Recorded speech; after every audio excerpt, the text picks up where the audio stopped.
정말로 몸통은 그대로 놔두고 수천억의 돈이 어디로 갔는지 그걸 왜 제대로 조사를 안 하냐.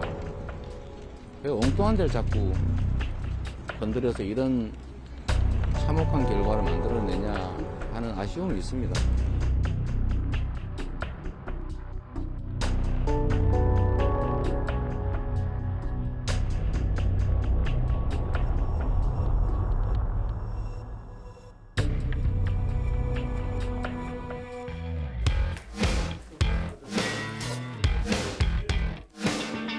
저는 이 선대위는 이미 기능을 할 수 없는 상태에 이르렀다. 그리고 저는 제 의지와 다르게 역할이 없기 때문에 저는 선대위에서 모두를 사퇴하고자 합니다. 제가 나이가 몇 살도 있잖아요. 나이를 먹으면은 지혜가 많아져야 되는데 이유를 막론하고 제가 정말 통과하게 됐습니다.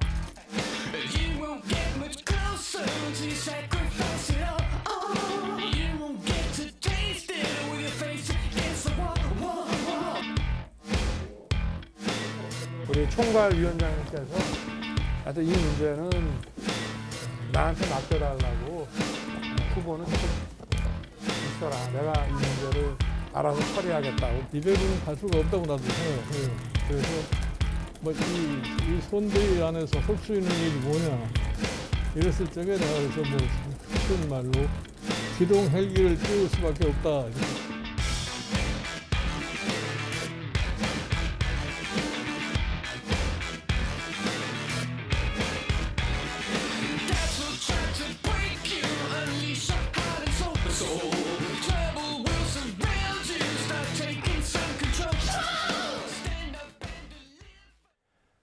주센 이슈 2부 시작하겠습니다. 이재명 더불어민주당 대선 후보가 한국여성기자협회 창립 60주년 기념식에 참석했습니다.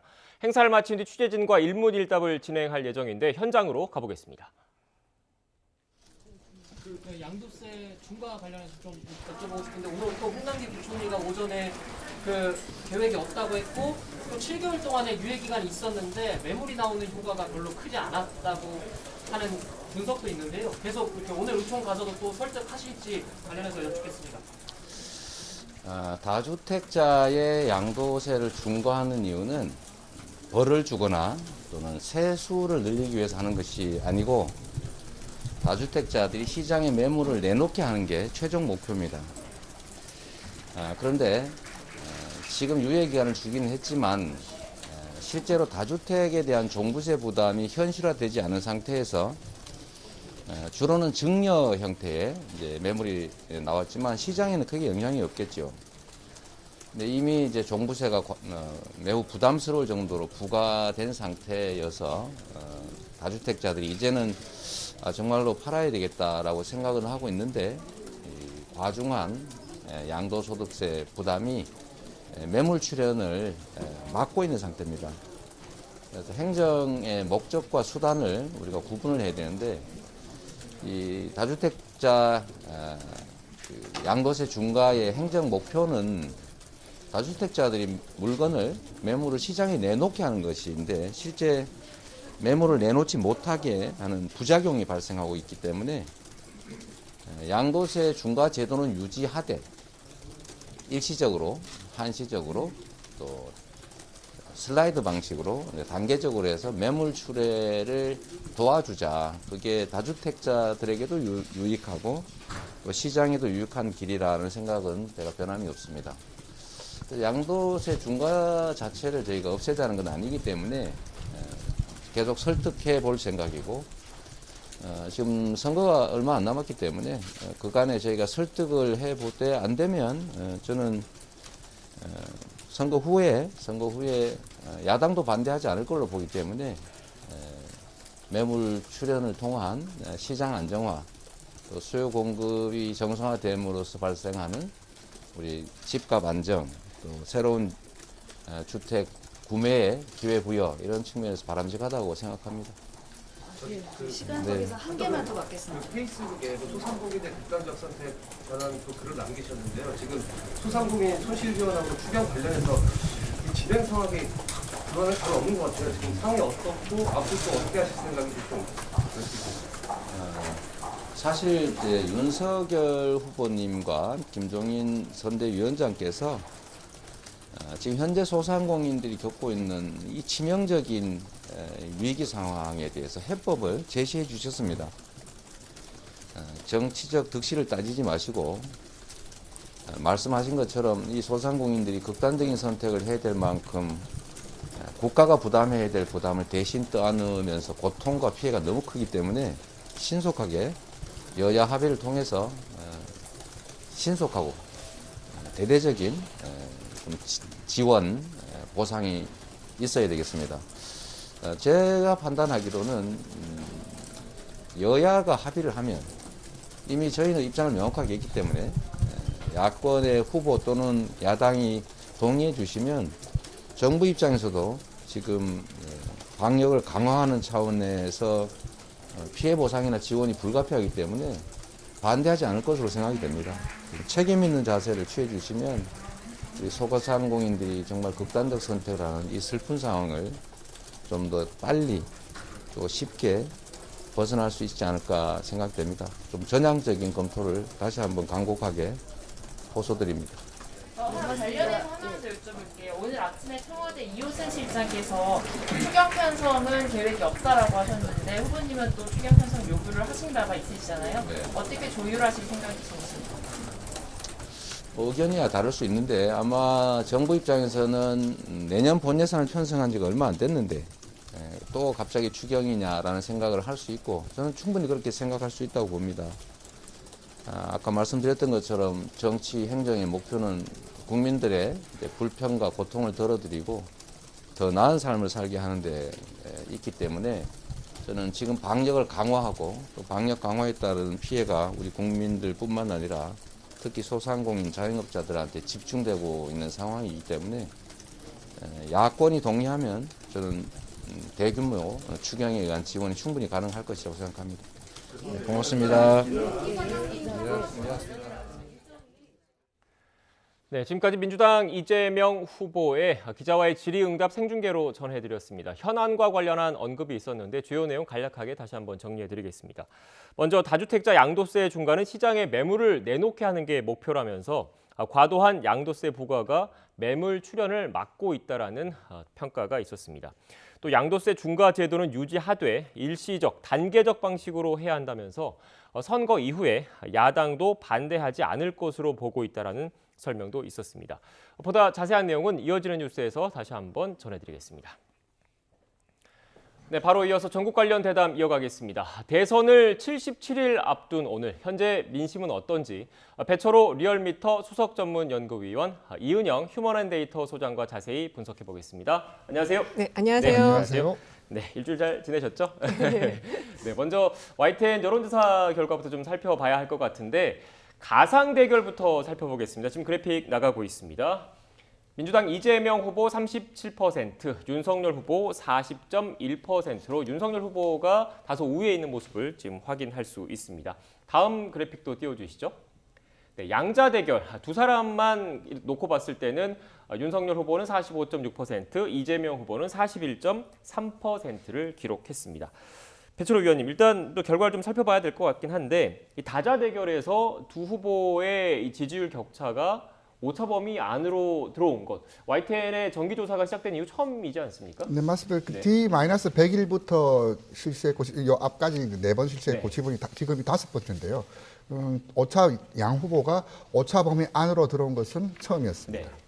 그러니까 쉽게 얘기해서 윤석열 후보가 상대적으로 좀 그 약세 또는 약보합을 보이고 있고 반대로 이재명 후보가 상승 국면에 올라와서 좀 이렇게 격차가 좁혀졌다 이렇게 봐도 되는 겁니까? 네, 그렇게 볼 수 있을 것 같고요. 그리고 이제 그 양자 대결로 옮겼을 때 그 두 후보가 다 같이 상승을 하는데 지금 그 보수의 결집이 조금 더 높게 나타나더라고요. 그래서 지금 여러 가지 이제 그 가중 리스크가 오히려 그 보수층의 결집을 조금 더 강화시키는 것이 아니냐 이렇게 좀 볼 수 있을 것도 같습니다. 네, 일단 뭐 전반적인 큰 틀을 좀 설명을 드렸고 차근차근 하나하나 짚어보겠습니다. 지역별로는 어떤 민심이었는지 좀 살펴볼까요? 그래픽을 좀 띄워주시죠. 네, 일단 양자 대결일 경우에 지역별 표심을 좀 분석을 해봤습니다. 서울 같은 경우에는 48.2% 윤석열 후보가 37.7%를 기록한 이재명 후보를 앞서고 있는 모습이었고요. 지금 보면 전반적으로 이재명 후보 같은 경우에는 호남 지역에서 좀 강세를 보이고 있는 모습이고 또 충청 지역에서도 그 윤석열 후보를 좀 앞서는 모습입니다. 어떻습니까? 이 윤석열 후보가 이제 서울에서는 좀 압도적으로 네. 부동산 흐름을 타고 있고 PK, DK, 영남에서 좀 우세를 보이고 있고요. 이제 이재명 후보 같은 경우는 호남에서도 이제 67%, 네. 70% 수준에 근접한 나름의 상승 동력을 좀 갖춘 수준으로 좀 평가되고요. 충청 같은 경우는 이제 이재명 후보가 윤석열 후보가 접전을 벌이고 있는데 네. 여론조사 보도 준칙에도 하위 표본이라고 하면 연령대나 지역에서 과도한 해석은 하지 말 것을 주문하고 있는데 충청에서도 저렇게 나타나는 것은 좀 나름 의미 있고 시사하는 바가 크다고 봅니다. 왜냐하면 윤석열 후보가 이제 고향이라고 주장하고 나름 강세 지역이라고 보는데도 이재명 후보가 밀리진 않고 있다. 물론 자세히 보려면 해당 지역 권역만을 한 1,000명 정도 놓고 보는 것이 타당하겠지만은 네. 이재명 후보도 밀리지 않고 있다. 그 이유는 이제 이재명 후보 민주당의 나름 펀더먼털이 충청에 아직도 강하게 좀 살아 있어요. 그 국회의원 의석수를 보자면 민주당이 19석, 이제 국민의힘이 7석, 기초 단체장을 보자면 23석 대 8석. 그런 펀더먼털이라든지 이제 조직력에서는 충청도 그 이재명 후보에게 굉장히 유리한 지역이다. 마냥 고향이라고 강세를 보이지만은 않는다. 그런 측면에서 충청에서도 이제 강세를 보이고 있는 점. 영남과 호남에서 북상하는 것이 이제 충청에서 섞이면서 전국적인 이제 판도, 구도가 완성되는데 이제 이번에 또 오차 범위 안에 들어온 것도 충청 표심의 영향도 적지 않이 작용했다. 그렇게 말씀드릴 수 있습니다. 네, 그러니까 좀 충청 지역 같은 경우에는 윤석열 후보의 부친이 충청 지역이 고향이지 않습니까? 그래서 그 어떻게 보면 연고를 좀 윤석열 후보가 강조를 했는데 이 지역에서 상대적으로 이재명 후보가 지금 뭐 선전을 하고 있다 네. 이런 분석을 해주셨습니다. 예. 반대로 다음 그 앞선 그래픽 다시 한번 좀 띄워주시겠습니까? 제가 조금 전에 이재명 후보의 그 기자 질의응답 생중계로 전해드렸을 때 혈안 관련된 언급 중에 나왔던 게 다주택자 중과 유예를 하자고 이재명 후보가 주장을 했었잖아요. 근데 거기에 대한 언급이 있었습니다. 이런 언급을 한 것 결국 지금 보시는 것처럼 서울, 인천, 경기 지역이 이 부동산과 관련해서 민감한 지역이잖아요. 그런데 네. 지금 저희 조사, YTN 조사를 놓고 보면 서울 같은 경우에는 48.2 대 37.7, 인천, 경기 같은 경우에도 46.1 대 41.5로 이재명 후보가 윤석열 후보보다 좀 열세인 모습이거든요. 어떻게 해석해야 될까요? 그러니까 이번 YTN 리얼미터 조사 특징이 네. 인천, 경기가 그동안 다른 조사들에서는 이재명 후보가 앞서 있었는데 이번엔 좀 그게 바뀌었고 충청 같은 경우도 사실 윤석열 후보가 앞섰는데 이번 조사에서는 이재명 후보가 앞섰거든요. 그래서 충청의 변화는 지금 이제 위원님께서 말씀하신 어떤 펀더멘탈에 대한 부분일 수도 있는데 네. 경기 같은 경우가 이렇게 바뀐 거는 그 아들 리스크가 좀 반영이 된 부분이 있고 그리고 이 소상공인과 그다음에 이제 블루칼라라든지 비정규직에 대한 지금 공약들 세금과 관련된 것들을 지금 내고 있는데 그게 아직은 충분히 그 체감되지 못하고 있기 때문에 저런 결과가 나온 것이 아닌가 그런 생각이 듭니다. 네, 특히 지금 경기 지역 같은 경우에는 이재명 후보가 경기도지사를 그렇죠. 역임했기 때문에 어떻게 보면 네. 정치적 기반이라고 볼 수가 있는 거잖아요. 네, 그렇습니다. 이재명 후보가 좀 압도하는 흐름, 네. 압도하는 흐름을 보이려면은 상징성이 가장 큰 호남, 네. 그리고 이제 유권자 수가 가장 많은 경기, 특히 경기 같은 경우는 지사를 하면서 강력한 평가 근거가 이루어져 있고 저희가 이제 17개 광역단체장 평가를 하는데 네. 광역단체장 평가에서도 60% 넘는 긍정 평가가 있었어요. 60% 넘는다는 것은 여야 지지 정당을 불문하고 막론하고 그 긍정적인 평가가 있는데 그런 강력한 자산이 있기 때문에 있기에 그 지지율이 좀 더 기대할 수도 있는데 아직도 그에는 미치지 못하는 것이 전체 지지율을 답보 교착 상태로 만드는 요인이다. 그렇게 설명드릴 수 있습니다. 네. 소장님 일단 이런 그 지역별 표심에 대해서 이재명 후보 캠프 내에서도 좀 인지를 하고 있는 거겠죠. 그렇기 때문에 이 부동산과 관련된 메시지를 계속 언급한다 이렇게 봐야 되는 겁니까? 네, 그렇습니다. 인지를 충분히 하고 있는 상황인 것 같고요. 네. 그런데 이제 연령적인 부분에서 이미 좀 40대를 중심축으로 해서 30대, 50대까지 확장이 됐기 때문에 네. 지역 변인보다는 지금 이 민주당 같은 경우는 연령, 세대 요인을 중심으로 이제 선거 전략을 좀 바꾸는 상황인 것 같아요. 네, 지금 연령별 말씀하셨으니까 연령별로는 어떤지 좀 그래픽을 좀 띄워주시고 그걸 보면서 이야기를 좀 하겠습니다. 네, 지금 보시면 지금 연령별 말씀해 주셨잖아요. 소장님께서 이어서 좀 말씀을 해주시죠. 예, 지금 원래 이제 이재명 후보 같은 경우가 40대에서 상당히 이제 주도 세력이거든요. 지지층의 핵심 엔진 세력인데 여기가 54.5로 이미 50% 좀 넘나드는 게 좀 됐어요. 네. 근데 그 30대, 50대에서 좀 고전을 면하지 못하고 있었는데 최근 한 3주 사이에 여기가 이제 이재명 후보 쪽을 약간 방향을 터닝한 상황이지만 여전히 20대와 60대에서 그 이재명 후보보다 윤석열 후보에게 더 많은 지지가 지금 가고 있어서 지금 현재 이제 이재명 후보가 종합적인 지지도에서는 윤석열을 완전히 지금 넘어서지 못하고 있다. 오차 범위 밖으로 지금 나가지 못하고 있다. 이렇게 볼 수 있는데 네. 20대 같은 경우는 그래도 상당히 많이 지금 따라잡았다. 이렇게 네. 볼 수 있겠습니다. 네, 지금 위원님께서는 어떻게 보십니까? 지금 20대 같은 경우에는 윤석열 후보가 39.2%로 지금 이재명 후보보다 어떻게 보면 좀 앞서 있는 앞서 있는 상황인 거잖아요. 저도 이번 조사를 유심히 봤던 네. 그 연령대 분석에서 2030의 흐름이었는데 네. 저는 이제 2030이 과연 한묶음으로 볼 수 있느냐 이런 문제에 대해서 저는 20과 30은 좀 같으면서도 다르다, 좀 따로 봐야 된다라고 하는데 20대 같은 경우는 이번 조사에서 정권 교체 응답 의견이 54.6% 나왔어요. 60대만큼 높이 나왔는데 양자 대결에서는 보시다시피 39.2%, 이격이 한 15%포인트 정도 있다. 또 부동층이 이제 다자 대결에서는 25%. 결국 이제 30대는 어느 정도 어찌 보면 이재명 후보 입장에서는 과거 기준을 보면 가출한 뭐 집토끼들이라고 네. 나름 어느 정도 좀 회기, 좀 돌아오고 있는 것을 좀 다른 조사에서 좀 반복적으로 좀 보이는데 그렇다면 20대는 어떻게 될 것인가? 근데 여전히 이제 20대는 전체적으로 이재명 후보 입장에서는 낮지만 그렇다고 윤석열 후보 입장에서도 그것을 마냥 높게 좋아할 수만은 없다는 것이 이번 지표에서 좀 상징적으로 나타났거든요. 즉 이제 전체적으로 보면 60대와 마찬가지로 높은 지지율을 보이고 있지만은 그 정권 교체 의향보다도 15%포인트 낮다. 그리고 부동층이 움직일 수 있다는 것이 25% 정도 있다는 것은 온전한 자기 지지층이라고 해석하기에는 다소 무리가 있고, 즉 20대의 유동성이 이번 대선에 가장 폭발력으로 다이나믹하게 좀 작동하지 않을까, 그렇게 좀 조심스럽게 전망합니다. 네, 저희가 지역별, 세대별, 연령별 이렇게 좀 차근차근 짚어봤는데 그렇다면 이런 그 표심을 작용하게 한 이슈가 뭐가 있는지를 또 저희가 살펴봤어요. 일단 지금 앞선 지난주 조사 같은 경우에는 상당수 여론조사 기관의 조사 결과에서 그 문항 자체에서 후보 배우자의 논란이 영향을 미쳤느냐 이런 질문이 많았는데 저희 조사 같은 경우에는 그 지난주에 좀 아들 관련된 리스크가 좀 불거졌지 않습니까? 그것까지 좀 포함을 해서 질문을 좀 드렸습니다. 준비된 그래픽을 좀 띄워주시겠습니까?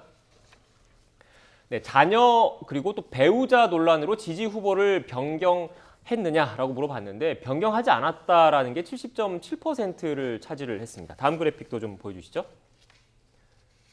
네, 자녀 배우자 논란으로 지지 후보 변경했느냐라고 물어봤는데 이년별로 좀 이렇게 나눠봤어요. 어떻게 좀 분석을 해야 되겠습니까? 네, 지금 이번 조사 가장 큰 특징이 이제 변경했다라는 층이 중도층에서 상당히 많이 나왔다라는 점이에요. 물론 보수도 그렇고 진보도 많이 나왔지만 중도층이 많이 나왔다. 그리고 잘모름층에서 또 변경할 수도 있다라는 의견이 지금 많이 나왔다는 게 좀 특징적인 사안이고요. 그리고 이제 아까 배 의원님께서도 말씀하셨지만 2030이 스윙보터 세력으로서 무당파층이 가장 많은데 이 층에게 가장 직격적으로 영향을 준 요인이 결국 배우자나 자녀에 대한 가족 리스크였다. 이렇게 좀 볼 수가 있을 것 같습니다. 네, 그러니까 앞선 그래픽 다시 한번 좀 띄워주시겠습니까? 위원님, 결국 그 자녀 배우자 논란으로 지지 후보를 변경 않겠다라고 하는 이 70.7%에는 상당수 보수 진보 고정 지지층이 좀 포함되어 있고 다음 그래픽 보여주시죠. 네, 이 그래픽을 보면 상대적으로 좀 바꿀 수도 있다라고 많이 답변을 하신 분들이 중도와 잘 모름인 거예요. 그러니까 결국 부동층에 아직 표심을 확정적으로 정하지 못하신 분들한테는 자녀 배우자 논란이 좀 영향을 미쳤다 이렇게 봐야 되는 겁니까? 네, 그래서 저기 이제 이념 성향에 따라서 이제 각 응답 태도를 봤지만은 또 하나 지켜볼 것이 뭐냐면 지지 정당 없음 무당층 그리고 아직까지 후보를 결정하지 못했던 부동층의 의견인데요. 무당층에서 보자면 이미 변경했다는 의견이 15.0%, 할 수도 있다는 의견이 34%로 무당층에서는 50% 정도가 그런 지지 후보에 따라서 변경할 수 있다는 것을 좀 시사했고요. 그리고 아직까지 지지 후보를 결정하지 못한 부동층에서는 이미 했다는 의견이 14.5, 할 수도 있다는 의견이 41.8. 즉 55% 정도는 이 이슈에 따라서 지지 후보를 변경할 수 있다는 것은 이번 대선에 어떤 유동성이 그 이슈가 자녀 배우자 논란에 따라서 영향이 굉장히 크게 미칠 수 있다. 전체 응답이 25%잖아요. 네. 지금 이제 2%, 3% 차이 나는 이 상황에서 유권자의 25%는 이 이슈를 보고 지지 후보를 바꿀 수도 있다는 것은 이번 대선에서 투표 결정 요인으로 가장 크게 민감하게 작동할 수 있는 휘발력 높은 이슈다. 그렇게 좀 정리할 수 있겠습니다. 네, 그러니까 쉽게 얘기해서 이번 대선을 많은 그 정치 전문가들이 그 각 2년별 초결집, 초박빙 대선이 될 가능성이 있다라고 보는 네. 건데 지금 보시는 것처럼 25%면은 4분의 1인 그렇습니다. 거잖아요. 굉장히 근데 이 선거에 커지죠. 엄청난 영향을 줄 수 있다 이렇게 봐야 되는 거죠. 맞습니다. 그리고 특히 이제 지금 최근에 최근 한 3주간의 이재명 후보의 지지율 상승세 흐름의 네. 중심이 중도 표심이 이동을 하면서 확장이 되어 왔거든요. 그런데 지금 이 아들 문제로 그 중도 표심이 바꿀 수도 있다. 특히 이번에 바꿨다라고 하는 게 학생층이 많더라고요. 네. 그래서 그런 부분이 좀 제동을 걸고 있다. 그리고 지금 이재명 후보가 그동안 이제 그 온라인 특히 이제 뭐 게임이라든지 주식이라든지 이런 쪽에 커뮤니티 가서 많이 그 노출을 하면서 소통을 하는 속에서 이 지지율의 상승을 모멘텀을 만들었는데 그게 좀 제동에 걸렸다라고 볼 수 있겠죠. 네, 일단 지금 뭐 후보 그리고 배우자 논란과 관련해서 표심이 어떤 영향을 미치는지를 좀 분석을 해봤는데 지금 이렇게 그 배우자 논란 그리고 자녀 논란이 계속 이어지고 있습니다. 그런데 오늘 송영길 민주당 대표가 아침에 이런 말을 했더라고요. 관련된 녹취를 좀 먼저 듣고 이야기 이어가겠습니다. 지금 모든 한간에 알려진 것은 실세는 김건희로 알려져 있고 김건희 씨 같은 사람이 사석에서도 윤석열 후보한테 반말을 한다는 거 아닙니까? 그럼 뭐 같이 식사한 분한테 제가 직접 들은 이야기인데 실제 집권하게 되면 실권을 거의 최순실 이상으로 흔들 걸로 다 우리가 염려를 하고 있는 거잖아요. 예. 네, 오늘 아침 라디오 그 방송에서 나온 인터뷰인데 이것과 관련해서 이 기사가 좀 뜨니까 저도 들어오기 전에 뭐 여러 댓글이라든지 이런 걸 보니까 이 부인이 사석에서 남편한테 반말을 쓴 걸 가지고 지적하는 게 과연 뭐 과도한 것 아니냐 이런 논란도 좀 있는 것 같더라고요. 어떻습니까? 저도 같은 여성 입장에서 네. 저 송 대표님 말씀을 딱 봤을 때 저 대목만 딱 들어봤거든요. 네. 다른 건 안 들어오고 아니 말을 놓을 수도 있고 되게 친한가 보다 저는 그렇게 네. 생각을 했지 저걸 어떤 뭐 권력이나 뭐 남편을 지배하려고 한다 이렇게는 좀 보질 않았습니다. 네. 예. 이게 뭐 이런 논란들이 좀 여론에도 영향을 미치겠습니까, 위원님? 그래서 제가 이제 송 대표님이 좀 뭐 과하게 너무 좀 지적하신 거 아닌가 좀 그렇게 좀 의견 덧붙입니다. 네, 알겠습니다. 일단 뭐 그 송영길 대표의 발언 취지 자체는 뭐 김건희 씨 관련된 의혹을 좀 더 그렇죠. 철저히 검증을 해야 된다. 네. 어떻게 보면 영분이 될 사람이니까 이런 취지로 얘기를 했지만 그 과정에서 표현 부분에 있어서 논란이 좀 있을 수 있다 이런 말씀이신 그렇습니다. 거죠? 그런 사족들이 지금 네. 관심이 많은 시기이기 때문에 저런 사족이 오히려 메인으로 되게 받아들여질 수 있거든요. 좀 네. 조심해야 될 것 같긴 해요. 네, 알겠습니다. 오늘 뭐 새로 나온 내용이와 좀 관련된 이야기를 좀 짚어봤고요. 앞선 그 이야기를 좀 이어가겠습니다. 이렇게 자녀 그리고 배우자와 관련된 논란들이 불거지고 있었고 그리고 나서 그 이후에 윤석열 후보, 이재명 후보 둘 다 사과를 했습니다. 그런데 이 사과가 적절했는지 충분했는지에 대해서도 지금 물어봤는데 지금 보시는 것처럼 지금 이재명 후보 같은 경우에도 충분하지 않다가 53.6%, 윤석열 후보는 충분하지 않다가 59.2%거든요. 이것만 놓고 보면 둘 다 충분하지 않다라는 의견이 과반을 뭐 차지하긴 했지만 윤석열 후보에 대해서 부정적인 그런 평가가 좀 많은 것 같습니다. 저는 이번 그 이슈를 보면서 좀 느낀 것이 사건과 사고는 있을 수 있습니다. 하지만 그것을 수습하는 과정에서 그 언동, 태도가 더 키울 수 있거든요. 언동이라면 이제 뭐 후보뿐만 아니라 스텝이라든지 이제 선대위 관계자를 이야기하는 거고 태도라 하면 후보 본인에게 이제 직접적으로 연결되는 것 같은데요. 그렇다면 이번 사태에서 그 어떻게 보고 있느냐? 민주당 지지층에서는 이재명 후보 사과가 적절하다는 의견이 74.2%, 국민의힘 입장에서는 윤석열 후보 사과가 적절하다는 것이 62.9%, 12%포인트 정도로 각 진영 내에서의 수용도가 좀 차이가 있다. 그리고 이재명 후보 지지층은 사과가 적절하다가 82, 윤석열 후보 지지층은 68% 비슷한 흐름을 보이고 있는데, 즉 이제 자기 진영 내에서도 사건도 사건이지만 그 사건을 수습하는 과정에서 윤석열 후보의 태도라든지 주변의 언동이 썩 맞득지 않았다는 거고, 또 하나 이제 그 대비되는 장면이 민주당 박강원 의원 같은 경우는 저 검언령, 자제령을 내면서 좀 집중하자, 후보 메시지에 좀 집중하자라고 한 반면에 국민의힘 같은 경우는 이준석 대표와 조수진 최고위원이 이 사과 문제 처리 방식을 두고도 충돌이 벌어졌거든요. 가뜩이나 이 사안 자체, 후보의 수습이 민감한 상황에서 선대위까지 불거지면서 가뜩이나 무거운 걸음을 더 무겁게 만든 거 아니냐, 좀 그렇게 좀 설명드릴 수 있습니다. 네, 국민의힘 이야기는 좀 더 그 다음 주제로 좀 더 자세히 짚어보고 연령대별로 이 사과 충분했느냐 좀 저희가 분석을 좀 해봤습니다. 관련된 그래픽을 좀 띄워주시겠습니까? 일단 뭐 사과가 충분했나 관련해서 뭐 윤석열 후보에 대한 그 질문을 던졌는데 모든 연령대에서 충분하지 않다가 뭐 거의 이렇게 네. 많긴 했지만 연령별로 좀 특징이 좀 있지 않습니까? 네, 특징을 보면은 지금 이제 고연령층에서 네. 충분했다라는 의견이 좀 더 상대적으로 많더라고요. 그래서 아무래도 이제 고연령층에서 윤석열 후보에 대한 지지를 많이 보내왔는데 지금 그래도 충분하지 않다가 47%나 돼요. 그래서 그동안 지지를 해왔던 거에 비하면 실망감이 좀 지금 깃들어 있다, 이런 자료라고 볼 수 있을 것 같습니다. 네, 그러니까 윤석열 후보 같은 경우에도 원래는 사실관계, 배우자의 이른바 허위 경력 의혹 등과 네. 관련해서 사실관계를 먼저 파악을 한 이후에 좀 논의를 해보자 이런 입장이었다가 일단 이후 여하를 불문하고 사과를 하겠다고 사과를 했지 않습니까? 이렇게 네. 입장이 선회한 배경에도 이 캠프 내부에서 이런 연령별 그 표심 변화가 좀 감지가 됐기 때문에 했다고 봐야 된다, 이렇게 분석할 수 있겠습니까? 네, 맞습니다. 이 이슈는 김건희 씨 이슈에 대해서 적절이 아니라 사과가 충분했냐의 문제였거든요. 네. 그렇다면 지금까지 윤석열 후보를 지금까지 후보로 세우고 지금까지 강력한 야당 후보로 만들었다는 것은 부당함에 맞서는 당당함, 그 모토가 공정과 상식이었는데 과연 그에 걸맞는 과거에 했던 들이었던 잣대에 본인에게도 똑같이 그런 걸 수용할 수 있고 그렇게 처신했느냐, 바로 그런 질문에 대한 답변이 이 성격에 좀 녹아있다고 봤을 때 특히 20대 공정가치에 민감하고 윤석열에게 환호를 했고 윤석열에게 기대를 했던 그런 층들의 높은 의견이 좀 많이 꺾였다. 특히 고연령층 60대에서도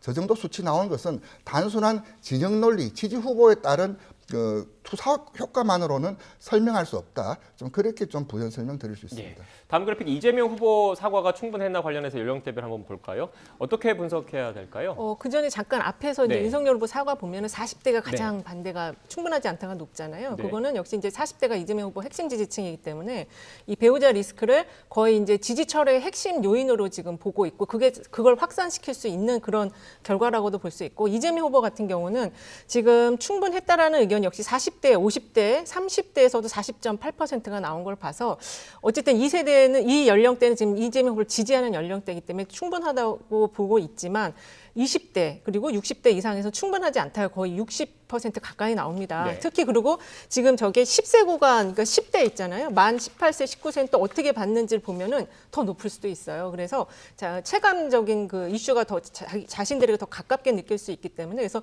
20대의 저러한 변화가 충분하지 않다라고 느끼는 게 저렇게 높다라는 거는 이재명 후보가 앞으로 이 세대에 더 많은 관심과 좀 뭔가 행동을 더 해야 된다라고 볼 수 있겠습니다. 한마디 덧붙이자면 갑자기 뭐 여의도에 때 아닌 사과 풍년이 들었다, 뭐 그런 뭐 농담 아닌 농담이 들었는데, 흔히 말 사과의 정치학이라고 할까요? 그것은 항상 구체적이어야 되고요, 그렇죠. 선제적으로 해야 되고요, 적극적으로 해야 되는데, 아까 말씀드렸듯이 이재명 후보 지지층에서는 사과가 충분하다는 의견이 82%, 윤석열 후보층에서는 윤석열 후보 사과 적합했다는 의견이 68%, 지지층 내에서도 그런 명분, 각 지지층들이 윤석열 후보를 지지하게끔 하는 동력과 이 사안에 대한 설명력을 후보가, 캠프가 제공해야 되는데, 과연 이 지지층들의 지표가 각 후보들, 캠프는 어떻게 해석하고 있을지 좀 궁금합니다. 네, 짧게 하나만 덧붙이면 지금 2030을 묶었다가 30대가 이재명 후보 지지하면서 20대가 이제 어디로 갈 거냐인데, 네. 지금 10대, 만 18세, 19세도 여기가 한 100만 표 가까이 됩니다. 네. 그래서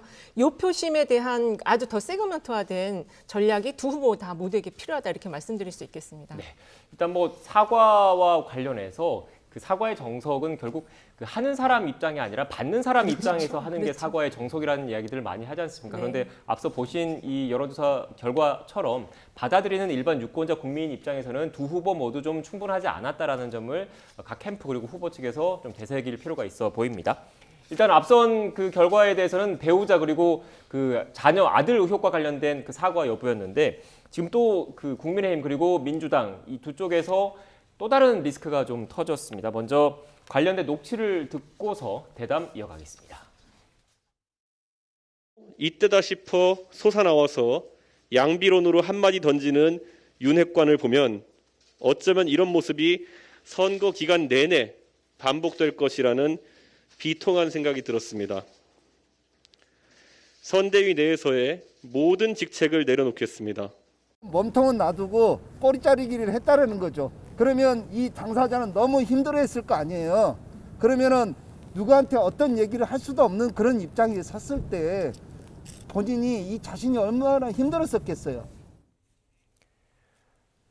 네, 앞서 녹취에서 들으셨던 것처럼 국민의힘 쪽에서는 이준석 대표가 선대위에서 모든 직책을 내려놨습니다. 그리고 지금 그 대장동 개발과 관련해서 실무 차원에서 좀 역할을 했던 김문기 성남도시개발공사 처장이 또 어제 숨진 채 발견이 됐습니다. 관련해서 유족분들의 그런 이야기를 좀 전해드렸는데 일단 하나하나 좀 짚어보겠습니다. 먼저 국민의힘 이야기가 좀 먼저 나와서 국민의힘 이야기를 해보면 지금 윤석열 후보가 그 이른바 국민의힘 후보로 선출되고 나서 컨벤션 효과를 누리면서 좀 지지율 상승 곡선을 이끌어 갔었는데 어느 순간부터 좀 하향 곡선을 가고 있습니다. 물론 윤석열 후보 배우자 그리고 여러 의혹들도 영향을 미쳤겠지만 선대위 구성 과정에서 이뤘던 잡음들도 좀 영향을 미쳤다는 분석들이 많이 나오고 있더라고요. 어떻습니까? 네, 맞습니다. 그 컨벤션 효과가 잠시 있었죠. 근데 그것을 주춤거리게 만들었던 핵심적인 요인이 선대위 구성을 둘러싼 후보와 당대표 김종인 위원장의 갈등이었어요. 그것이 이제 전체적으로 발목을 잡았었는데 겨우 이제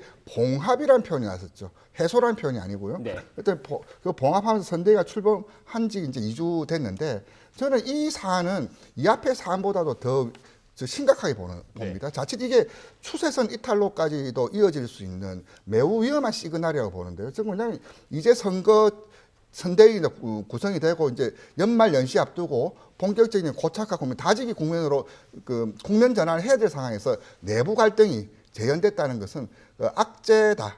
아주 위험한 신호라고 좀 보고요. 이게 쉽사리 끝날 상황이 아니기 때문에 더 악성이다. 그렇게 좀 보여집니다. 네. 지금 민주당 상황은 어떻습니까? 이른바 대장동 관련된 리스크가 다시 불거지는 것 아니냐, 영향을 미치는 것 아니냐 이런 분석도 나오고 있는데 소장님께서는 어떻게 보십니까? 일단은 뭐 고인이 되신 분께 너무 안타까운 네. 마음이고요. 상당히 지금 보는 모든 민주당 지지자들도 굉장히 지금 힘들어할 것 같아요. 이 사안이 왜 이렇게 안 끝나는 건가? 빨리 특검을 통해서 확실하게 좀 깔끔하게 처리를 했으면 좋겠다. 이게 결국에는 다시 또 발목을 잡을 수 있거든요. 네. 선거 끝까지. 그래서 이 부분을 좀 빨리 특검으로 이 문제를 좀 해결하고 싶어 할 것 같습니다. 네, 알겠습니다. 여야 모두 지금 특검 도입에 대해서는 원론적으로 동의를 하고 있는데 이 세부 사항을 놓고 지금 협의가 잘 진행되지 않고 네. 있기 때문에 앞으로 또 어떻게 진행이 될지 좀 지켜봐야 할 것 같고요. 일단 전반적인 내년 3월 선거 이 성격 규정과 관련된 여론도 좀 질문을 좀 드렸습니다. 일단 이번 대통령 선거 프레임을 뭐로 보냐라고 질문 드렸는데 관련된 그래픽을 좀 띄워주시겠습니까? 일단 보시는 것처럼 그 야당에 의한 정권 교체 여론이 여전히 과반을 차지하고 있습니다. 그런데 제가 주목한 부분은 이 정권 교체 여론이 52.5%인데 윤석열 후보 제1야당의 대선 후보의 지지율은 여기에 미치지 못하고 있거든요. 어떤 영향이라고 봐야 될까요? 일단 그 구조적으로 봤을 때 네. 야권에 의한 정권 교체가 정의당, 국민의당 등 다른 야권들도 포함되어 있어요. 다른 조사를 보면은 그 비중이 한 6에서 한 8% 정도 나오거든요. 네. 일단 그런 점 하나, 또 하나는 이제 뭐냐면 높은 정권 교체에 대한 요구, 기대가 있음에도 불구하고 후보가 그러니까 그래서 온전히 좀 수렴하지 못하는 그런 측면, 두 가지 측면에서 첫 번째 구조적인 측면, 후보가 수렴하지 못하는 측면, 그 두 가지 요인으로 설명할 수 있겠습니다. 네, 그러니까 지금 52.5% 야권에 의한 정권 교체 여론에는 국민의힘 지지층 외에 뭐 국민의당, 정의당 여러 그 지지층이 포함된 수치이다. 민주당을 제외한 그 지지층의 수치다. 이렇게 봐야 된다는 겁니다. 그렇게 볼 수도 있겠지만 네. 지금 그 제3지대에 있는 정당과 후보들의 영향력이 지금 크지 않은 상황에서 이 정권 교체 여론이 55%까지 나오는데 그걸 수렴하지 못한다. 이거는 일단 본인의 리스크가 있고 배우자 리스크가 있고 또 하나 더 붙여서 이제 당대표 리스크까지 지금 포함이 되어 있기 때문에 네. 이런 것이 아닌가 싶습니다. 네, 지금 딱 그 소장님께서 말씀하실 네. 때 설명하시려는 그래픽이 나가고 있습니다. 네. 영향을 주지 못할 것이다가 65.8%다. 그러니까 막상 그 선거 국면 투표장에 가서는 자신의 표가 이른바 사표가 되지 않으려고 하는 심리가 강하게 작용할 것이다. 이런 분석입니까? 저 수치는 오늘 현재 상황이고 네. 상황이 이제 좀 더 이제 초접전 양상으로 박빙 양상으로 간다면 연초에 아마 각 진영 이재명, 심상정, 그 윤석열, 안철수 후보 간에 어떤 연대 움직임을 하라는 외부의 압박이 좀 작동이 작동을 할 것 같고요. 그렇다면 저 수치는 영향을 준다는 의견이 좀 더 높아지지 않을까 그렇게 조심스럽게 전망합니다. 네, 그런데 또 뭐 안철수 후보 그리고 심상정 후보를 포함해서 이른바 제3지대 후보들 같은 경우에 또 열심히 공약 발굴을 하고 또 현장에서 뛰다 보면 지지율이 또 충분히 시간이 남아 있으니까 상승할 수도 있다라는 점을 네. 참고로 말씀을 드리고 청와대 상황도 좀 짚어보죠. 어제 관련 그 소식이 나왔는데 김진국 그 민정수석의 아들 입사 지원서 논란으로 결국 김진국 수석이 사의를 표명했습니다. 관련해서 청와대 입장을 듣고 대담 이어가겠습니다. 국민께 송구하다는 말씀을 올리고요. 개인적 프라이버시와 가정사에 대한 사정이 있다 하더라도 국민께서 느끼실 정서에 즉시 부응하는 것이 맞다는 그런 취지입니다. 실제 이 취업 과정에 민정수석이 개입한 정황이 없는 건 확실합니까?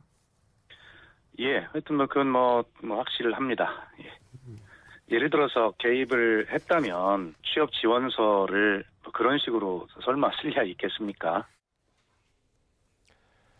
네, 내용을 좀 정리를 하면 그 관련된 의혹 보도가 한 방송에서 저녁 뉴스에서 나왔었고 그 다음 날 출근하자마자 지금 김진국 수석이 사의를 표명했고 또 바로 문재인 대통령이 사의를 수용을 했습니다. 이렇게 신속하게 사실관계, 의혹 보도, 사실 확인, 사과 그리고 사의 수용까지 이렇게 이루어졌는데 이렇게 신속하게 이루어진 배경 결국 이번 대선에서 공정이라는 화두가 표심에 큰 영향을 미치는 것이란 판단이 작용했다 이렇게 봐야 되는 겁니까? 네, 그렇게 볼 수 있습니다. 네. 왜냐하면 이제 윤석열 후보가 배우자 리스크로 공정이라는 이미지에 상당히 타격을 받았거든요. 그래서 이제 그 부분을 신속하게 지금 반응형으로 리얼타임으로 지금 이제 대응을 취하고 있는 것 같은데 그 아들 인터뷰도 나온 게 있었어요. 그걸 들어봤을 때는 어쨌든 조금 좀 안 됐다는 느낌도 동정론이 좀 형성이 되면서 20대에게 우리가 일자리라는 문제를 좀 더 많이 제공해주지 못한 거 아닌가 이런 전반적인 좀 반성도 좀 들더라고요. 네. 그런데 일단 신속하게 청와대에서 반응을 했는데 문재인 대통령 국정수행평가 관련된 그래픽을 한번 좀 보겠습니다. 일단 국정수행평가 잘하느냐 못하느냐 물어봤더니 물론 부정평가가 55.2%로 더 높습니다. 하지만 지금 주목할 부분은 잘하고 있다. 긍정평가가 41.5%인데 두 가지 부분이 있는 것 같아요. 첫 번째는 이재명 후보의 지지율과 비교했을 때 문재인 대통령의 지지율이 지금 문재인 대통령 우리 그 YTN 조사랑 놓고 봤을 때는 문재인 대통령의 지지율이 좀 더 높게 나타나는 측면이 좀 있는 거지 않습니까? 그리고 두 번째는 다른 역대 정권과 비교했을 때 임기 말이잖아요. 임기 말에 이렇게 현직 대통령의 지지율이 41.5%를 기록하고 있는 것. 어떤 의미가 있는지 좀 나눠서 좀 설명을 해주시겠습니까? 그 현직 대통령의 국정평가는 미래 권력 입장에서 보면 그 프리미엄 요인, 부가적 이득 요인이 될 수도 있고 디스카운트 요인이 될 수 있습니다. 과거 이제 경을 보자면은 앞자리가 2 혹은 단단히도 나왔던 적이 있는데 그때는 이제 적극적인 차별화를 통한 이제 디스카운트 요인을 부담으로 작용했다는 그런 수치가 있었기 때문인데요. 지금 40% 같은 경우는 굉장히 프리미엄 요인이기도 하지만 그것이 또 장애가 좀 될 수도 있어요. 즉 이제 저것을 넘어서려면 문재인 대통령을 넘어서는 차별화된 유일한 차별화, 생산적인 차별화해야 되는데 아직도 그 진영 내에 강한 정서가 남아 있다. 이재명 후보에게도 온전히 가지 못하고 있는 흐름이 좀 막혀 있다는 그런 측면들은 이재명 후보가 좀 뼈아프게 좀 곱씹어야 될 대목 같고요. 그리고 또 하나 이제 국정수행이 저렇게 높은 요인을 유지하는 것은 여전히 이제 코로나 등 지금 위기 국면에서 문재인 대통령의 어떤 수행에 대해서 나쁘지 않게 평가하고 있다. 그런 측면, 두 가지 측면에서 좀 볼 필요가 있습니다. 네, 지금 위원님 말씀도 그렇고 전반적인 여론 분석가들의 얘기를 들어보면 결국 이렇게 문재인 대통령의 국정수행평가가 임기 말에도 상당 부분 좀 유지를 하고 있다는 거 결국 이재명 후보 입장에서는 차별화하는데 좀 어려움이 있겠어요. 전략을 짜는데. 맞습니다. 특히 이제 그 코로나 방역 대응과 관련해서는 힘을 몰아줘야 되겠다도 있지만 피로감도 지금 상당히 있는 상황이거든요. 근데 그 부분은 이재명 후보가 과연 자기 자신에 대한 어떤 그 새로운 바람을 만들어낼 수 있는 요인으로 만들어 나가야 되는데 너무 지금 높다 보니까 그걸 넘어서지 못하는 게 장애 요인으로 작동을 할 수 있는 것 같습니다. 네, 알겠습니다. 대선이 다가올수록 또 그 각 캠프의 선거 전략도 좀 치열하게 짜여지지 않을까 싶습니다. 지금까지 배철호 리얼미터 수석전문연구위원 이은영 휴먼앤데이터 소장과 자세히 분석해봤습니다. 오늘 말씀 고맙습니다. 네, 감사합니다. 감사합니다.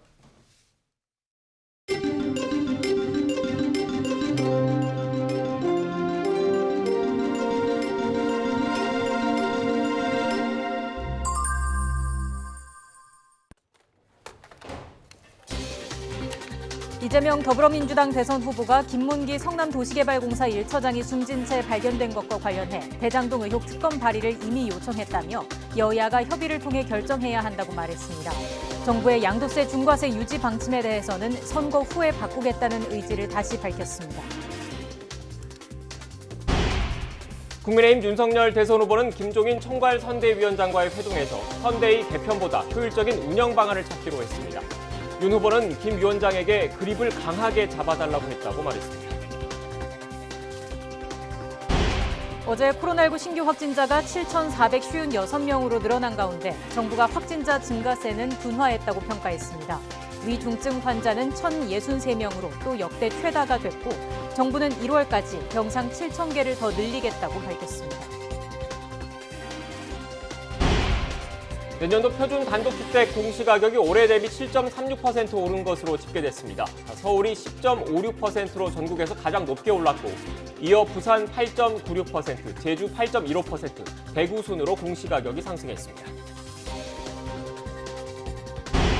주식회사 SK가 최태원 SK그룹 회장에게 사업 기회를 제공한 행위에 대해 공정거래위원회가 시정명령과 16억 원의 과징금을 부과했습니다. 공정위는 SK가 SK실트론의 자녀 주식 29.4% 취득 기회를 포기하고 최 회장을 지원한 것으로 판단했습니다. 20개월 된 동거녀의 딸을 성폭행하고 학대해 숨지게 한 혐의로 기소된 29살 양모 씨의 1심 선고 공판이 잠시 뒤에 열립니다. 앞서 검찰은 사형을 구형하고 화학적 거세로 알려진 약물치료 15년 명령을 요청했습니다.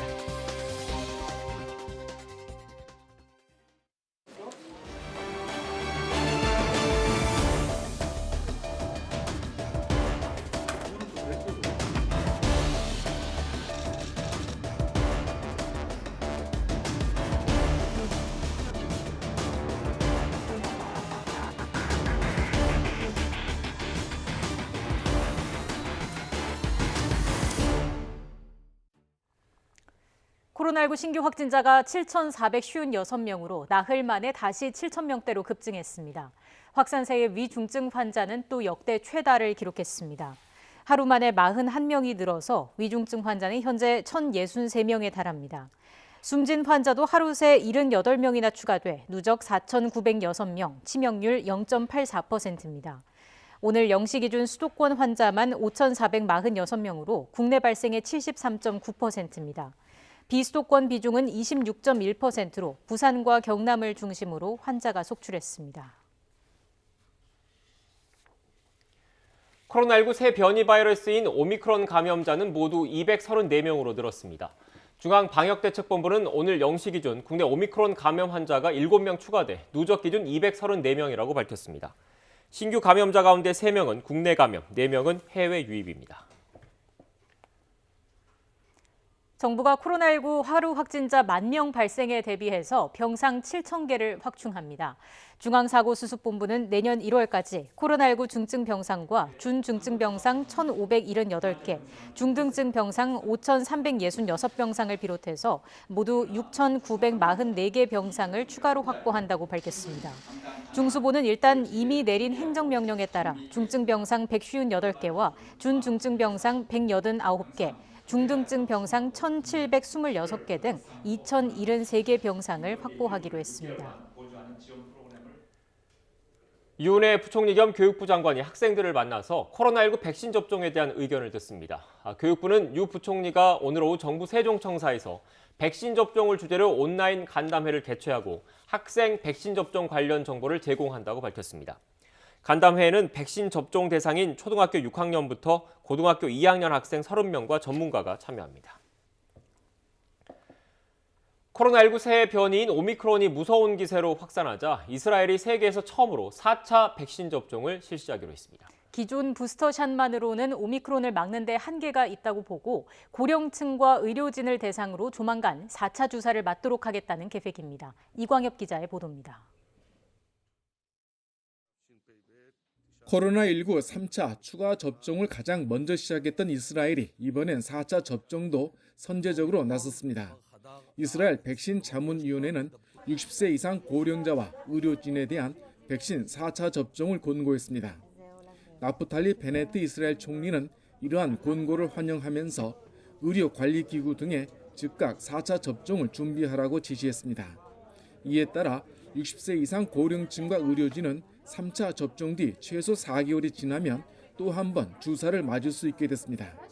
베네트 총리는 오미크론 극복에 도움이 되는 4차 접종에 신속히 응해달라고 촉구하면서 다른 나라들도 뒤를 따를 것이라고 말했습니다. 이번 선언은 기저질환을 앓던 이스라엘 60대 남성이 오미크론에 감염된 뒤 처음으로 숨진 사례가 발생한 가운데 나왔습니다. 이스라엘의 최근 신규 확진자는 2개월 만에 최대인 1,300명대를 기록했고 백신 접종자의 돌파 감염이 절반가량 차지합니다. המספרים עדיין לא גבוהים, אבל זה וריאנט מדבק ביותר, ובקצב הכפלה של כל יומיים שלושה, כמו שאנחנו רואים בכל העולם, ניתן לומר שהגל החמישי החל. 부스터샷 접종자마저 돌파 감염 사례가 늘면서 다른 나라들도 면역력이 약한 고령층 위주로 4차 접종을 검토할 가능성이 있습니다. 하지만 4개월에서 6개월 주기로 한 잦은 백신 접종이 국민 피로도를 높일 수밖에 없다는 점에서 4차 접종은 뜨거운 논란을 부를 것으로 보입니다. YTN 왕효입니다. 내년도 표준 단독주택 공시가격이 올해 대비 7.36% 오르는 것으로 집계됐습니다. 시도별로는 서울이 10.56%로 전국에서 가장 높게 올랐고 이어 부산 8.96%, 제주 8.15%, 대구 7.53% 순으로 공시가격이 상승했습니다.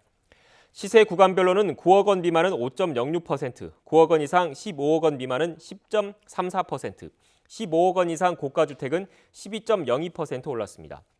국토교통부는 표준주택 24만 가구의 공시가격 안에 대해서 소유자 열람과 의견 청취를 내일부터 내년 1월 11일까지 20일 동안 진행한다는 계획입니다.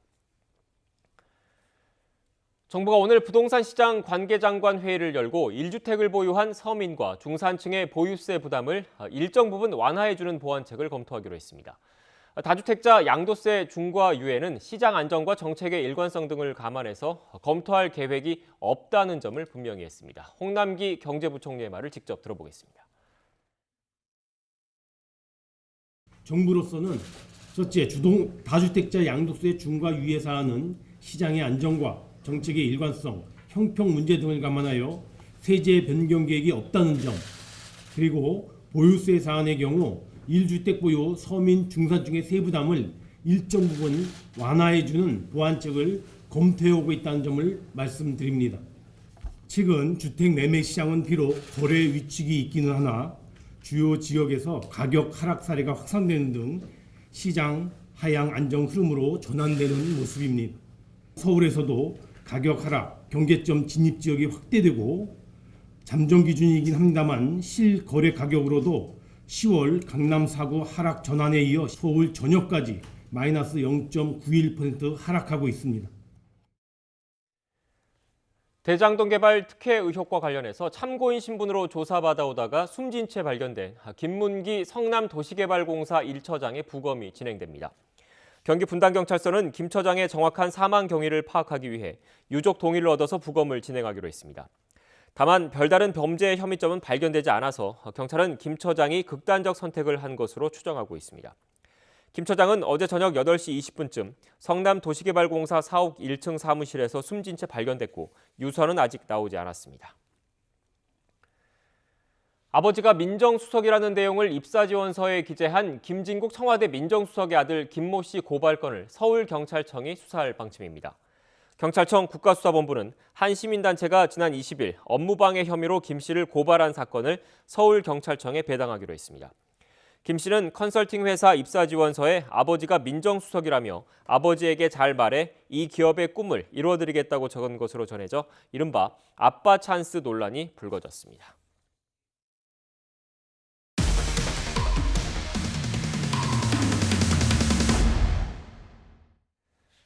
데뷔한 지 40년이 넘은 중년 배우가 마스크를 써달라고 요구하는 택시기사에게 10분 가까이 욕설을 퍼부었습니다. 홧김에 주먹까지 치켜들었다가 일행이 만류해서 폭행으로 이어지진 않았는데 이 배우는 술김에 저지른 실수라고 뒤늦게 사과했습니다. 홍민기 기자입니다. 지난 10일 밤 10시쯤 서울 신도림동을 달리던 택시에 중년 남성 등 일행 3명이 오릅니다. 이미 술을 많이 마신 듯 택시에서 소란스럽게 대화를 주고받습니다.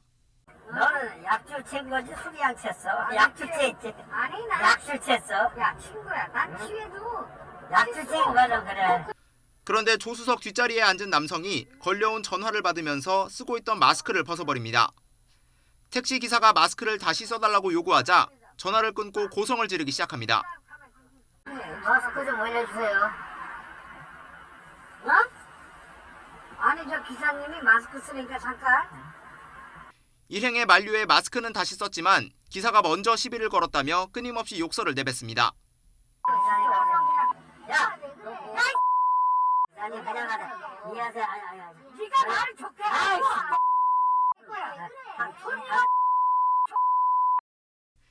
연신 삿대질을 하며 욕을 해도 화가 가라앉지 않는지 운전 중인 기사를 때릴 듯 주먹을 치켜들기도 합니다.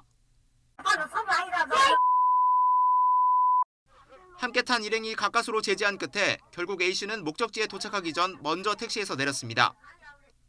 운전하는 내내 고성과 욕설에 시달린 택시기사는 모욕감을 느꼈다고 호소했습니다. 보통 사람들은 욕을 않고 또 욕을 했다 손 치더라도 뭐 한두 번 하고 말지 이게 이렇게 한 10여 분 동안 귀가 따갑도록 욕설한 사람 처음입니다. 욕설을 퍼부은 남성은 지난 1980년 데뷔해 영화와 방송계에서 활동 중인 중년 배우 A씨였습니다. 지난 2014년에도 술에 취한 채 택시기사와 요금 시비를 벌여 즉결 심판에 넘겨진 적도 있습니다. A씨는 YTN과 통화에서 통화 중 답답해 잠시 마스크를 벗었고 술김에 기사의 말을 오해한 거라고 해명했습니다. 정말 억울한 일이 생겨서 술을 좀 너무 많이 먹었을 때라서 미안하다고 사과를 벌써 했고 조만간 이제 합의금을 넉넉히 좀 주려고 그런다. 운행 중인 택시기사를 폭행하면 특정범죄가중처벌법상 운전자 폭행 혐의가 적용돼 최대 5년 이하 징역에 처해집니다.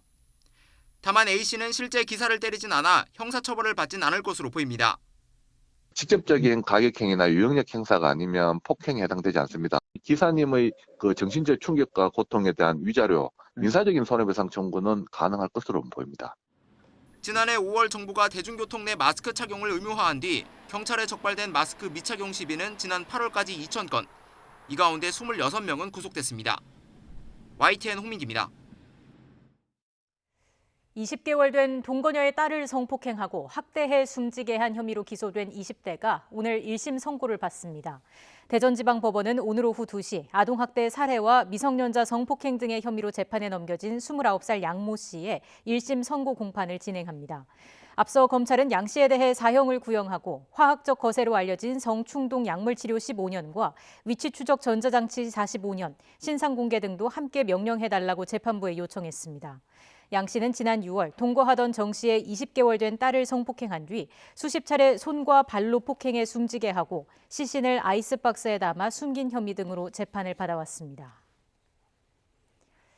인천지방검찰청은 영하의 날씨에 4살짜리 딸을 도로에 내버린 30대 여성 A씨를 아동 유기와 방임 혐의로 구속 기소했습니다. 또 A씨의 유기를 도운 20대 남성 B씨도 같은 혐의로 구속해 재판에 넘겼습니다.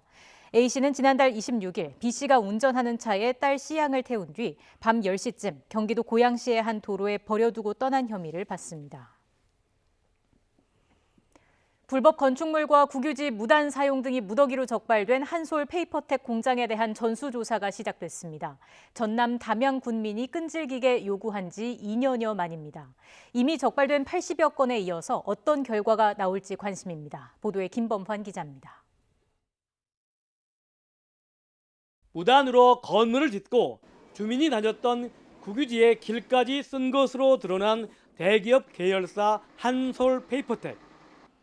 국토정보공사의 측량 전문가와 담양군 의회 의원 그리고 주민 대표 등이 상자 골판지를 만드는 공장으로 들어갑니다.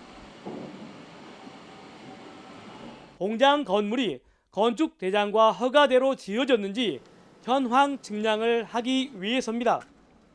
이번 기회에 정말 제대로 된 그 현황 측량을 통해서 여러 가지 불법적인 사항들에 대한 의혹을 제대로 밝혀내고 불법적인 사항들을 좀 시인하고 우리 행정의 그런 그 명령에 제대로 좀 따를 수 있는 이런 계기가 되었으면 좋겠다는 생각이 듭니다.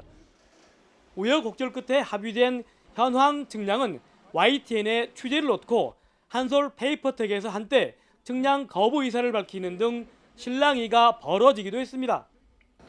아니 뭐 하시는 겁니까 지금? 아니 계속 그렇게 하실 거예요? 저희들? 저는 말씀드렸잖아요. 현황 측량을 통해 사실상 그린벨트 위에 지어지다시피 한 공장 19개 동 건물 전체의 용적률과 건폐율 등을 따져보게 됩니다. 한솔 페이퍼텍이 이렇게 담까지 쳐놓고 무단으로 사용하고 있는 국유지입니다. 한솔 페이퍼텍에서는 이곳을 비롯해 모두 80여 가지의 갖가지 불법과 탈법 사례가 적발됐습니다. 공장 앞에서는 한솔 페이퍼텍의 폐쇄와 이전을 촉구하는 1인 시위도 2달째 이어지고 있습니다. 앞으로 행정적으로 군에서 지금까지 관리 감독을 소홀로 인해서 미처 단속하지 못했던 것을 우리 의회 차원에서 강력히 질타하고 개선될 수 있도록 추진할 방침입니다. 사유지에 낸 좁은 진입로를 오가는 대형 화물차와 주민 이사를 초래한 악취 등 갖가지 민원에 휩싸인 한솔 페이퍼텍. 한솔 페이퍼텍 공장의 첫 현황 측량으로 판도라의 상자가 열릴지 주목됩니다. YTN 김범환입니다. 박근혜 전 대통령의 변호인인 유영하 변호사는 박 전 대통령의 형 집행 정치를 신청할 생각이 전혀 없다고 밝혔습니다. 유영하 변호사는 YTN과의 통화에서 내일 오전 삼성 서울병원을 방문해 박 전 대통령을 직접 접견할 계획이라면서 이같이 말했습니다. 유 변호사는 특히 일각에서 교정당국이 직권으로 박 전 대통령의 형 집행정지를 신청할 수 있다는 전망이 나오는 것과 관련해서는 교정당국이 자신과 상의할 문제가 아니고 자체적으로 판단할 문제라면서 언급하기에 적절치 않다고 밝혔습니다. 황선우 선수가 25m 쇼트코스 자유형 100m에서 한국 기록을 새로 쓰며 생애 첫 세계선수권대회를 6위로 마무리했습니다. 황선우는 아랍에미레이트 아부다비에서 열린 국제수영연맹 쇼트코스 세계수영선수권대회 마지막 날 남자 자유형 100m 결승에서 46초 34의 한국 신기록을 세웠습니다. 8명 가운데 6위를 기록한 황선우 선수는 고교 시절 마지막 대회이자 처음 출전한 세계선수권대회를 마무리했습니다.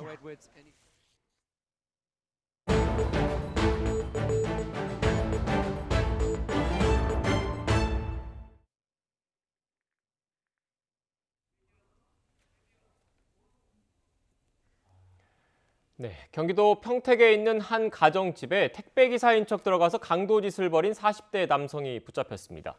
그런데 흉기를 휘두르면서 달아나는 범인을 제압한 건 주변 이웃들이었는데요. 자세한 내용 취재기자 연결해서 알아보겠습니다. 김대겸 기자. 네, 사회일보입니다. 네, 강도 행각을 벌이고 달아나던 남성을 시민들이 합세해서 막아섰다고 하던데 구체적으로 어떻게 된 겁니까? 네, 먼저 취재진이 확보한 CCTV 화면부터 보시겠습니다. 택배 상자를 든 한 남성이 달아나고 그 뒤를 5명의 시민이 뒤쫓습니다. 그제 오후 5시 50분쯤 경기 평택시 합정동의 한 주택가 골목길에서 시민들이 합세해 강도 행각을 벌인 40대 남성을 뒤쫓는 모습입니다. 화면에는 도망치는 남성이 뒤쫓는 사람들을 향해 무언가를 휘두르는 모습도 담겼는데 당시 이 남성은 손에 흉기를 들고 있었습니다. 누군가가 다칠 수도 있는 위험한 상황이었지만 시민들은 도망치는 범인을 향해 주차 고가를 던지고 끝까지 범인의 뒤를 쫓습니다. 결국 범인은 채 500m를 못 가서 한 가게 막다른 길에 들어선 뒤 자신을 둘러싼 여러 명의 시민에 의해 제압됐습니다. 네, 범인 검거 과정에서 두 시민의 역할이 상당히 컸죠? 네, 그렇습니다. 앞서 범인은 60대 노부부 가족이 사는 인근의 한 주택에서 강도 행각을 벌였는데요. 60대 노부부가 저항하자 이들을 흉기로 찌른 뒤 현금 20만 원을 빼앗아 곧바로 달아났습니다. 뒤쫓아 나온 피해자 딸이 소리를 치며 도움을 요청하자 이웃 주민들이 함께 범인을 쫓게 된 겁니다. 범인은 도주 과정에서 인근 가게에 세워져 있던 시동이 걸린 자동차에 올라타 도주를 시도했지만 인근 카센터 주인이 바퀴에 꽂아놓은 드라이버 때문에 도주에 실패했습니다. CCTV 화면에도 바퀴에 걸린 드라이버 때문에 차량이 출발하지 못하고 범인이 차에서 내려 도망치는 모습이 고스란히 담겼습니다. 급한 순간 침착한 대응이 빛을 발한 건데요. 관련 인터뷰 내용 들어보시겠습니다. 그냥 딱 본 게 바퀴가 보이더라고요. 그래서 바퀴에다가 드라이버를 찔러 넣어서 이제 못 가게 이제 막은 상황이죠. 일단은 차로 도주를 하면 저희가 따라갈 수가 없기 때문에 그래서 같이 있는 분들이 협심해서. 또 다른 카센터에서 일하던 러시아 국적 40대 남성이 범인을 맨손으로 제압하는 과정에서 흉기에 찔려 다치기도 했습니다. 경찰은 검거 과정에서 큰 도움을 준 시민 2명에 대해 포상하는 방안을 검토하고 있습니다. 네, 김대겸 기자. 그런데 이번 사건에서 주의 깊게 들어봐야 할 게 범인이 택배기사로 위장해서 집 안까지 들어간 거라고요? 네, CCTV에 찍힌 범인은 택배 상자를 들고 조끼에 모자까지 착용한 전형적인 택배 기사의 모습이었는데요. 경찰 조사 결과 택배 일과는 전혀 무관한 평범한 40대 남성인 것으로 드러났습니다. 범인은 최근 코로나로 인해 부쩍 늘어난 택배 서비스를 이용하면 경계심을 낮출 수 있다는 점을 적극적으로 활용한 걸로 보입니다. 특히 범행 장소도 비밀번호를 눌러야만 출입이 가능한 보안문이 설치되지 않은 일반 단독주택이었습니다. 경비 인력도 없어 보안이 상대적으로 취약한 곳을 범행 장소로 물색한 건데 경찰은 이 40대 남성이 생활고 때문에 범행을 저지른 것으로 보고 구속영장을 신청했습니다. 네, 최근 이처럼 택배기사로 위장한 강도 행각이 잇따르고 있어서 주의가 필요하죠? 네, 맞습니다. 최근 택배기사로 위장한 범행이 잇따르고 있는데요. 지난 8월에도 서울 서초구의 한 고급 아파트에서 비슷한 사건이 있었습니다. 범인은 20대 남성이었는데 택배기사로 위장해 초인종을 누른 뒤 피해자가 집 문을 열어주자 가스총을 발사하고 전기 충격기로 위협하는 등 상해를 가했습니다. 피해자는 투자 관련 유튜버로 범인은 SNS를 통해 피해자 집 위치를 대략적으로 특정한 뒤 범행 3일 전부터 피해자 집 주변을 맴돌며 범행을 계획한 것으로 조사됐습니다. 지난 6월에는 서울 개포동의 한 아파트에서 비슷한 수법으로 아파트에 침입해 휴대전화와 금품을 훔쳐간 강도 일당이 경찰에 붙잡히기도 했습니다. 최근 코로나 확산으로 택배나 배달 등 비대면 서비스가 활성화되면서 이 빈틈을 노린 범죄가 기승을 부리고 있는 건데요. 전문가들은 SNS상에서 전화번호나 주소가 타인에게 노출되지 않도록 주의를 당부했습니다. 또 무심코 버리는 택배 상자의 운송장 개인정보 역시 반드시 제거하고 버려야 범죄 노출 위험을 막을 수 있다고 강조했습니다. 지금까지 사회 일부에서 전해드렸습니다. 쇼트랙 간판 심석희 선수가 동료 욕설, 비하 사실이 인정돼서 자격정지 2개월 징계를 받았습니다. 내년 베이징 올림픽 출전이 무산될 상황인데 심석희 선수는 구제 방법을 모색하고 있습니다. 쟁점과 전망 짚어보겠습니다. 취재기자 연결합니다. 조은지 기자. 네, 스포츠부입니다. 네, 어제 징계 수위를 정하는 자리에 심석희 선수가 직접 나와서 소명을 한 거죠? 네, 심석희는 본인과 관련된 동료 욕설과 고의 충돌, 승부 조작 의혹 등 추문이 불거지고 2달 만에 대중 앞에 섰습니다. 빙상연맹 스포츠공정위원회에 출석하기 전에 취재진 앞에 섰는데 특별한 사과나 입장 표명은 없이 굳은 표정으로 딱 한마디를 했습니다. 사건 이후 첫 공식 석상인데요. 한마디 좀 해주시죠. 사실대로 성실히 임하고 오겠습니다. 사과의 뜻을 전할 생각은 없으신가요? 심석희는 스포츠공정위원회에서는 변호인 또 소속사 관계자와 함께 1시간 반 넘게 소명했습니다. 동료를 욕하고 비하한 거 사과한다, 반성한다, 많이 괴롭다, 선수로서 올림픽에 가고 싶다는 내용을 호소한 걸로 전해졌습니다. 하지만 위원회는 마라톤 회의 끝에 심석희에게 자격정지 2개월 징계를 내렸습니다. 체육회 국가대표 선발 및 운영 규정에 있는 성실 의무 및 품위 유지 조항을 위반했다고 봤습니다. 심석희 선수가 사회적 물의를 일으켜 체육인의 품위를 훼손했다면서 어제 징계 의결 날짜부터 내년 2월 20일까지 선수 자격을 박탈했습니다. 네, 조은지 기자. 내년 베이징 동계올림픽까지 얼마 안 남지 않았습니까? 사실상 심석희 선수의 올림픽 출전 무산됐다고 봐야 되는 겁니까? 네, 심석희는 소치와 평창에 이어 베이징까지 3회 연속 올림픽 출전 열망이 아주 큽니다. 선수촌에서 나온 지난 10월 이후 최근까지도 목동링크에서 개인 훈련에 매진해왔습니다. 베이징 동계올림픽이 내년 2월 4일에 개막하니까 일단 출전은 불발됐습니다. 심석희 선수 측은 선수 생활이 걸린 중대한 일이라면서 다양한 대응을 고려하고 있다고 했고요. 체육회에 재심을 요청하거나 징계 효력정지 가처분 신청을 할 가능성이 큽니다. 먼저 체육회 재심은 징계 사실을 통보받고 7일 이내에 해야 하는데 빙상연맹은 오전에 징계 의결서 작성이 끝나서 이르면 오늘 중에 심석희 측에 통보할 예정이라고 했습니다. 제시민체육회 스포츠공정위원회는 내년 1월 14일에 열리는데 올림픽 엔트리 제출 마감일인 1월 23일까지 시간이 워낙에 촉박해서 심석희는 법적 조치도 동시에 투트랙으로 할 것으로 보입니다. 다만 가처분이 인용되더라도 올림픽에 나설 최종 명단은 빙상연맹의 경기력 향상위원회에서 다시 따지게 돼 있어서 도돌이표가 될 가능성도 적지 않습니다. 또 급하게 베이징 막차를 탄다고 해도 욕설 피해자인 최민정, 김아랑 선수와 진정한 원팀이 될 수 있을지도 변수입니다. 네, 조은지 기자, 다시 징계 부분으로 돌아가 보죠. 사적 메시지를 통해서 욕한 것을 처벌할 수 있는지, 이것과 관련해서 법리적 공방도 있지 않을까 싶은데요.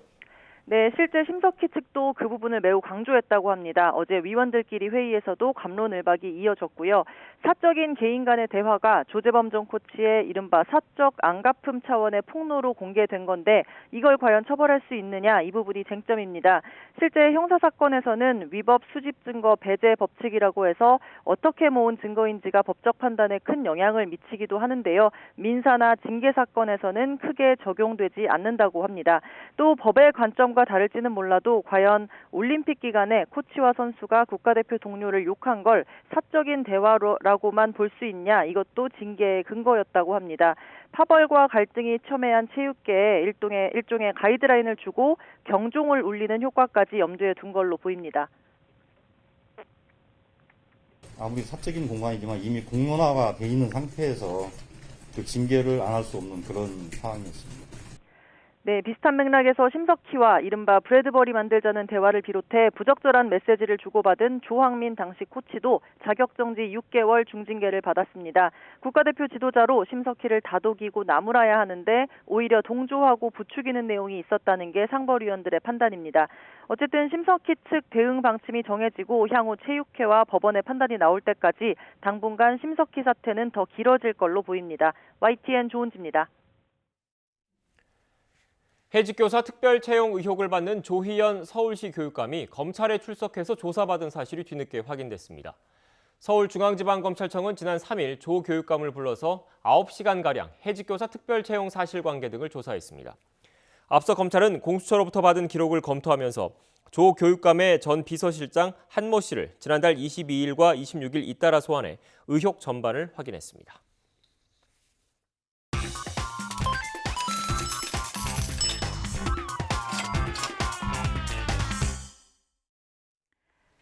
오늘의 경제지표입니다. 먼저 국내 증시부터 보시겠습니다. 장중 3,000선에 진입하기도 했던 코스피, 장 초반에 비해서 상승폭은 줄어들었지만 외국인과 기관의 매수세에 힘입어 상승세는 여전합니다.